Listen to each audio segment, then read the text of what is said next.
All right, so our next presenter is Hailey Conover, and she's coming from the Department of Environmental and Radiological Health Sciences, the Cell and Molecular Biology graduate program. The title of her presentation is The Missing 50%, Copy Number Variation in Human Disease.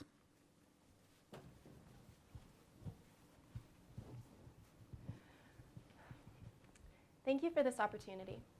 This is John. John has been exposed to a chemical that caused a mutation in his DNA, altering the structure of a gene associated with disease. And now, like 1 in 68 children each year, John will be diagnosed with autism. But John isn't conceived. He exists as an egg developing inside of his mother. His mother is still in the womb, and it's John's grandmother that was exposed to this toxin, for which John will pay the price. In the early 1970s, Bruce Ames developed the Ames test, which uses bacterial cells to test for chemicals that can cause point mutations, or single base changes in the DNA. This allows government agencies like the FDA and EPA to place regulations on toxins and protect the public. At the time the Ames test was employed, it was revolutionary.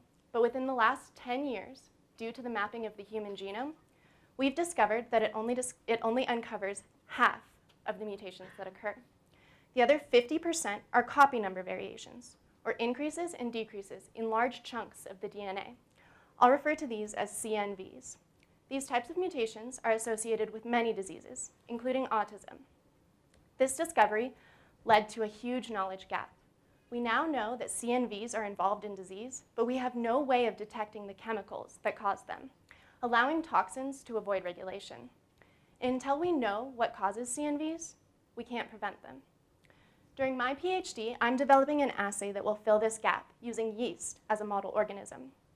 My assay will determine if, how, and which chemicals cause CNV mutations. Compared to bacteria, yeast have a key benefit. They produce reproductive cells in a way directly analogous to human production of sperm and eggs. This will allow me to determine the effects of chemicals on future generations, like those of John's family and of yours. Briefly, my system uses fluorescent proteins engineered into chromosomes, allowing me to check the formation of normal cells, seen here as red and green, versus those with a copy number increase, seen as yellow, or decrease, colorless. By measuring the rates of yellow and colorless cells after exposure, I can determine whether a chemical caused CNV mutations. These proof of concept are fluorescent cells from our lab, showing that my system works beautifully.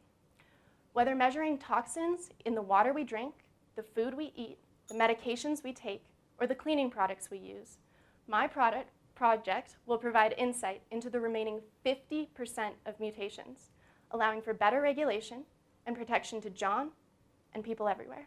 Thank you.